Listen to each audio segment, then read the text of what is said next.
the border issue in your film.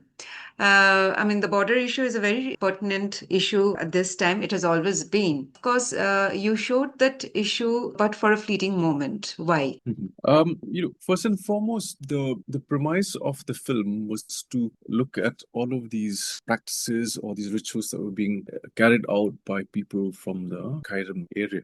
And like you rightly pointed out, the film only briefly touches for a bit as far as the border issue is concerned. Because I wanted to focus more on the highlights and the implications as well as the ramifications with regards to what it means as far as the relevance is concerned in contemporary India, with the idea of the nation state. Yes. For a film about the border, that I believe is a separate film in itself, So, and also the thing is that I felt that I did not really want to expand so much on the subject of the whole idea of the border because it is very vast, especially for communities such as the Khasi people who predate the idea of the nation state, right? And when I say that, what I mean to say is that we have we are a transnational community, which means that we are found just within the confines of the what makes the map of India, but also in areas of present-day Bangladesh, and that is the history of Khasi community, anyways. So the drawing of the border, the arrival of the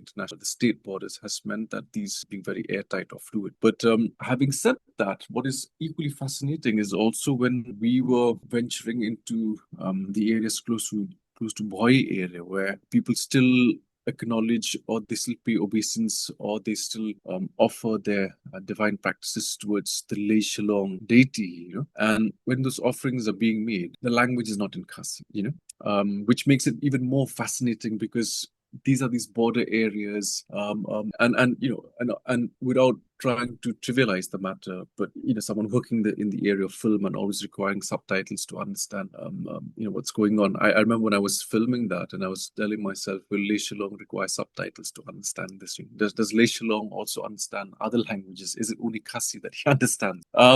So like I said, the whole film about to try to spur or urge the younger generation back, because it's important that other people also do these kind of films, so that we live in a society that is questioning and not things for granted. Right.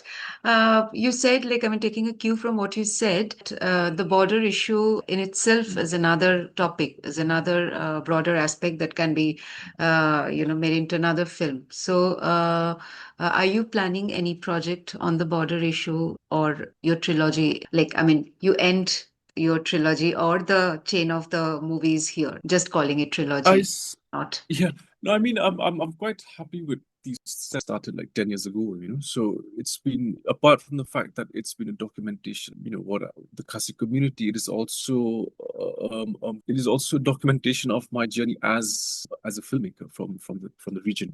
Keep in mind that we're doing films in Meghalaya, whose filmmaking history is very, very nascent as compared to the other states, But nonetheless, I've been able to persevere, and I've been able to make films about identity in a place or in a region, in the northeastern region for that matter, where these things are so pertinent, for indigenous people to also reclaim that narrative and rewrite their own histories. My future works are still enshrine or still address some of these complexities and these nuances. Will there be a film about the board?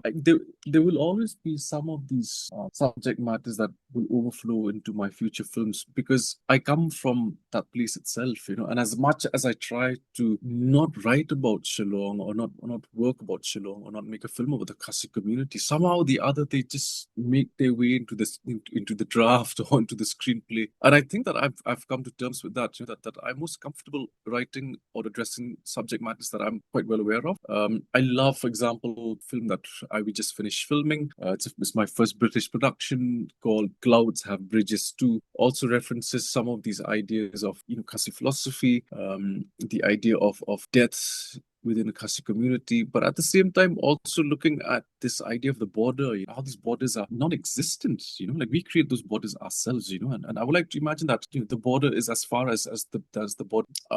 When I say that, what I mean to say is that I don't believe in this idea of being confined in a place. It's the most unnatural thing in the world, and unlike the title of the film in itself is also reflective of my first part of the identity trilogy, where the clouds end. This one's called Clouds Have Bridges Too. But it is a phenomenon that's worrying all across the world. But let's face it. These ideas of demonizing people from across the border, this is being done in a very malicious way to divert the attention from the core issues that plague society. I don't think that if I were to sit down for a meal with someone from Bangladesh, that the Khasi community will suddenly, be obliterated. I think this paranoia and this anxiety-driven behavior is by all quarters. Whereas human society is one that has always interacted. We're a society that has always had exchange, and I believe in humanity and I believe in empathy. I don't believe in building walls. Yes, there is a reference to the Bible, and I mean during one of the rituals and the meeting of the Raj. So, is this to show the the religious neutrality of participation in the festival, or like, or it is like, or it is like something about the search of identity that you wanted to show in the film? That's a very, very good question. Whether it is a search for identity or religious neutrality. Before I get into the answer, I must, also confess that I come from a family where my mother is Presbyterian. She was baptized, and my father is a Khasi. And when I say that, I'm also cautious of what it means to be Khasi. But in other words, he was a member of the Syncretism as well. In other words, he did not convert. So I grew up in a very interesting household from a very young age, where these conversations of what make up the divine, or what is the idea of God, were really sort of enforced, I would say. They were very stern about what the idea of divinity was. In fact, from both quarters, it didn't make things any easier, because from my mom's side of the family, they were also devout Presbyterian. So I grew up in from a very young age, questioning what the idea of the divine, and keep in mind that in Shillong during the 90s, up until like the early 2000s, the churches were not too keen on having indigenous music. They were not keen on indigenous attires, especially for men to wear the turban, the kind of regalia that one would see at Chatsuman. So these things were almost demonized, and this is a continuation of a certain kind of an imagination of what civilization or modernity is supposed to be, based on how the East India Company, subsequently the British, had imagined for us, right? So when the first missionary Thomas Jones arrived, there were notes that were being made about Khasi, and subsequent missionaries also indicated that the heathen population, quote unquote, were barbaric. There's not a lot of music or a dance in their practices. So there was this attempt to not almost, it was a very Eurocentric understanding of what art and culture should be, right? So in other words, these were just objects of anthropology of their own, and they were nothing compared to, quote unquote, what the civilized West is supposed to be. So I was really interested to really, so to say, hear from the horse's mouth, so to say, what exactly do they feel about this today, given like it's 180 plus years since they arrived first Welsh missionary. What did they have to feel about that? So I had a long conversation with the Jails, and we had this conversation in church, and I explained to where I was coming from, I explained what the film was about and what I was planning to do. Of course, I was still shooting and editing the film, and she perfectly understood where I was coming from, and understood that it is also time for the indigenous population to also write their own theology and their own history, and she apologized. And this has never happened in the history of the church in Northeast India, where someone was responsible for bringing, we've messed up. Yes. But at the same time, I looked at that apology not as a form of an arrogance, where we've managed to subdue and get you to apologize eventually, ha ha ha. But I think that is where the healing starts, right? Justice can only be arrived at when peace can only be arrived at when justice is arrived. The fact that someone has said sorry and they acknowledge their own actions, then the healing can start. Fantastic gesture on her part.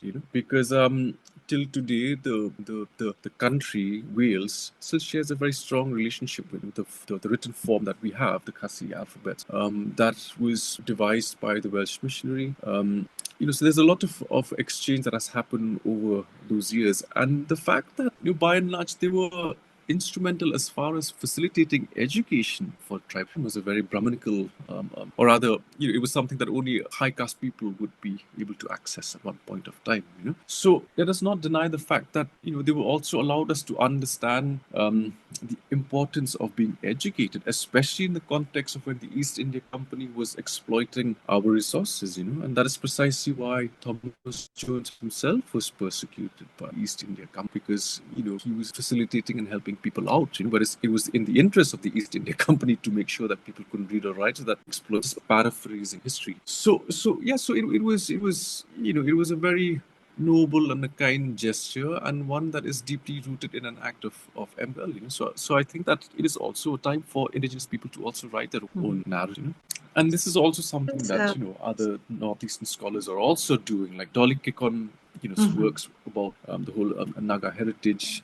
The idea of the museum, the fact that some of these things need to be returned. So I think there is this huge movement all across the world, not just in the Northeast indigenous communities, that are questioning colonial powers and saying, all right, I think we need to sit down and have a very, very important conversation.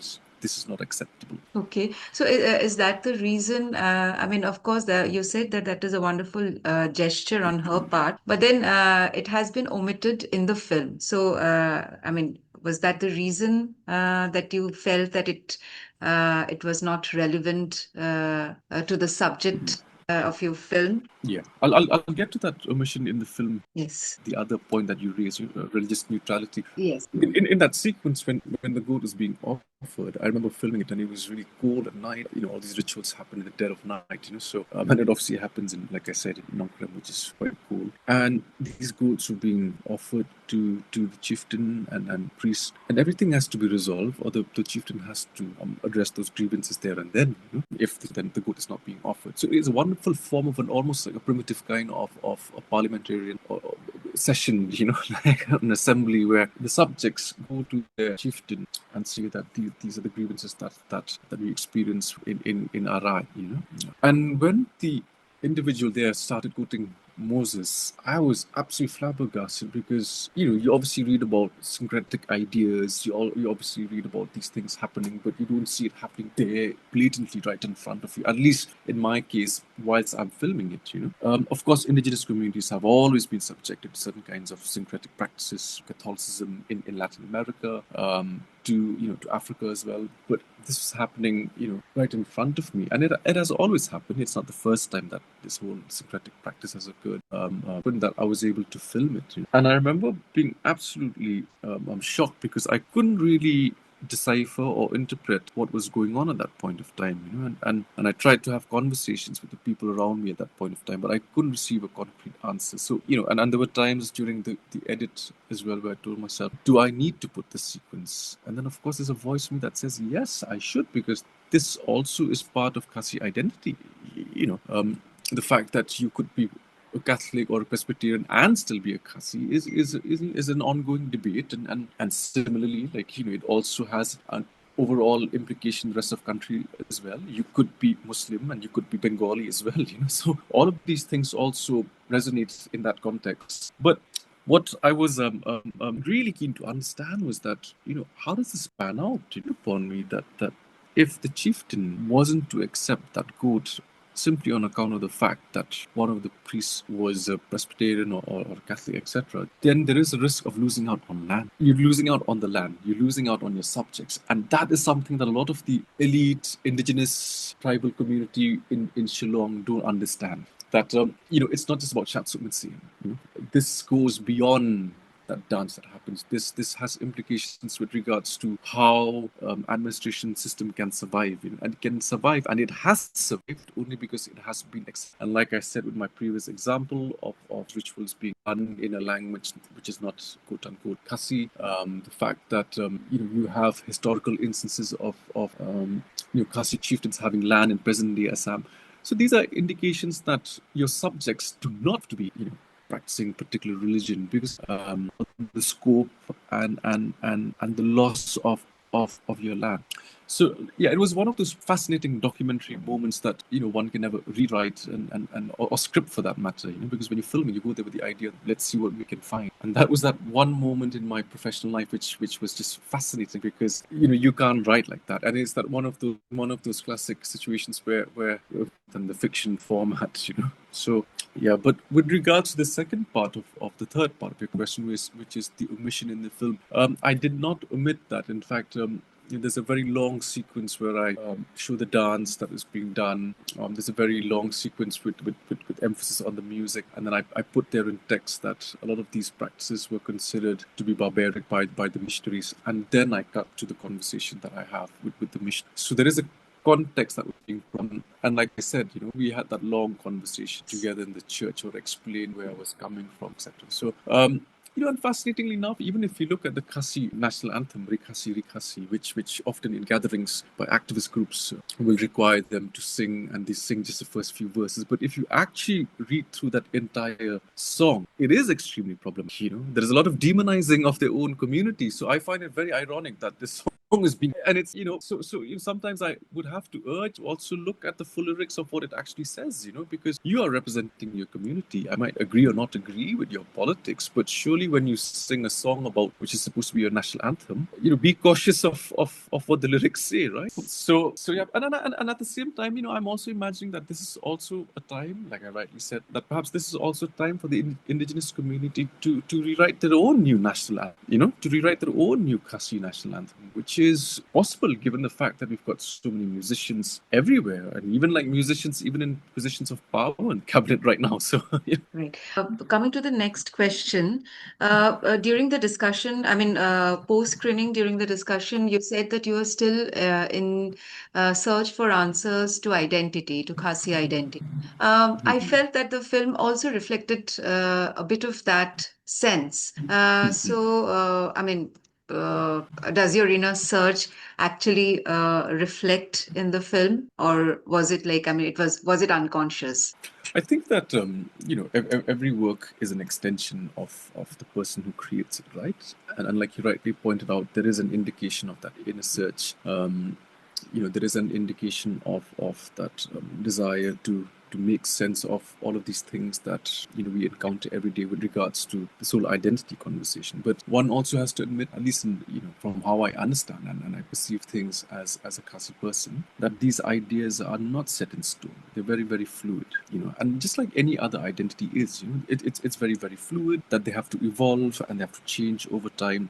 And particularly so, I was keen on the subject matter because it is a living embodiment of us as a society, in the sense that we need to understand the relevance of these non-codified laws in the context of codified laws. What is the relevance of these traditional systems of administration, given the fact that we also have the district council? So, and who has more power and control over the subjects? Is it the district council, or is it these traditional systems of administration? And I think that until and unless one really understands the nuances of these rituals, of these practices, and one can only understand these things if they're liberated, liberated in the sense that, I have no fear to go and watch a Khasi performance and imagine that Jesus Christ will punish me, So until unless one is liberated in that sense that yes, I can partake events, I can witness these me witnessing these things will enrich my understanding of who I am. So I think that it's important that indigenous bodies, traditional systems of power such as the district council that are meant to look into all of these nuances also have an understanding of what these rituals imply. It's important that we're able to preserve and ensure that the continuation is done in a manner that is not directed towards them being museumified, where they just become tokenistic practices, but to understand the relevance in contemporary. Right. Also, in this context, yes, as you rightly pointed out, like, I mean, there should be an understanding of the codified and the non-codified, this thing. So, in that context, what I also felt that, I mean, the film was more, ascertaining of the Khasi identity than questioning the dilemma. I'm sure there are many people who are searching for answers like you to their identity. So that question I did not find in the film. I found more ascertaining of the Khasi identity. So That's is that what interesting. you meant to do, or I mean, it is just that it came out. I mean, the entire. I mean, again, it was an unconscious. Yeah, you know, I think that it's a very interesting phenomena when one has released a film, right? Because after that, you do not control how people will perceive the film. And in your case, you mentioning that it was a certain or for the cementing of what this Khasi identity was supposed to be. That was not the purpose. In fact, it would be more of like further problematizing what the identity be, right? I mean, I equally find it fascinating when I meet a Khasi Muslim, because it's almost as if that's an anomaly or almost that's unacceptable. Whereas in fact, if you can have a Presbyterian or a Catholic Khasi, why is it that you cannot have a Muslim? And of course, that whole Islamophobic conversation about Sharia laws, etc., springs up. But not everyone who's Catholic subscribes to the idea of a crusade. But one has to understand the geopolitical implications because we live in an era which is extremely Islamophobic. And what that means for communities such as ours, right? In the sense that we're a small community as compared to the larger population. But within that small communities, we can have as many identities as we can imagine. And I would even be more brave and say that those identities should be even extended and made more complicated, even in the realms of gender as well. Is a matrilineal society. One of the conversations that I have with the younger generation, which are quite interesting, especially in terms of identity politics, is that in the event that two Khasi women have to be together, who takes the clan name, the child, which clan name does the child take? So, and interesting, this girl said, well, I think that whoever has the child in the placenta, or whoever has child in the placenta, I mean, the mother who has the child in the placenta, she will take the clan. I was like, wow, that's interesting. But what I'm saying is that these conversations become more and more complicated and more, interesting and more questioning in the future, and I think that's important. And I think that a society that constantly questions a society that is living, that is evolving, as opposed to just accepting certain things because someone has asked you to accept them. That doesn't work like that. At least for me, I believe that it is only in the questioning that arrive, as opposed to meaning being shoved down upon us. What I wanted to know is, of course, you grew up in Shillong. I mean, you have deep roots here, but now you can be called a diasporic filmmaker. So does that affect, in any way, does that affect your works or your point of view? That's a very, very interesting question that I often get asked. When the film premiered at the Migrant Voices of European Cinema last year, the scholar asked me, are you a diaspora filmmaker? And I asked her, how long does one have to be somewhere for them to be, sons of the soil or diaspora or, native to that place, And I think that, and I can only answer this on my behalf, I think that wherever I go, I will always carry with me what has informed my understanding of the world. And a lot of that understanding of the world has been because of my experiences in Shillong, ranging from school, my friends, playing basketball with my friends, the encounters that I've had in schools, colleges, universities, in the streets, my desire and my love for music, creating music. All of these things have really informed how I understand the world and subsequently have also fed my films. And also my love for Khasi history and folklore and culture. Recently, I was in Shillong and I went with my daughter to Nartyang, and there was a gentleman there who told us the story of Mar Paling. He had that rock over his head, and because he couldn't find an umbrella because no one was willing to give umbrella, And I just found that fascinating because this person didn't have an umbrella, so he just used whatever that came his way as an umbrella. Whereas for my daughter, she was more fascinated with the fact that it was this giant and carried this rock. But the beauty of these stories is that, what you take from them, and no one can control what those stories mean, And it means different for so many different people. And that is precisely what identity is all about. It means different things for different people. And as long as, these ideas of identity do not create animosity and conflict or create harm, I think that it's fine to have as many identities as possible. Thank you so much. Yes, I mean, that is, aptly put about identity. Yes. Thank you. Thank you.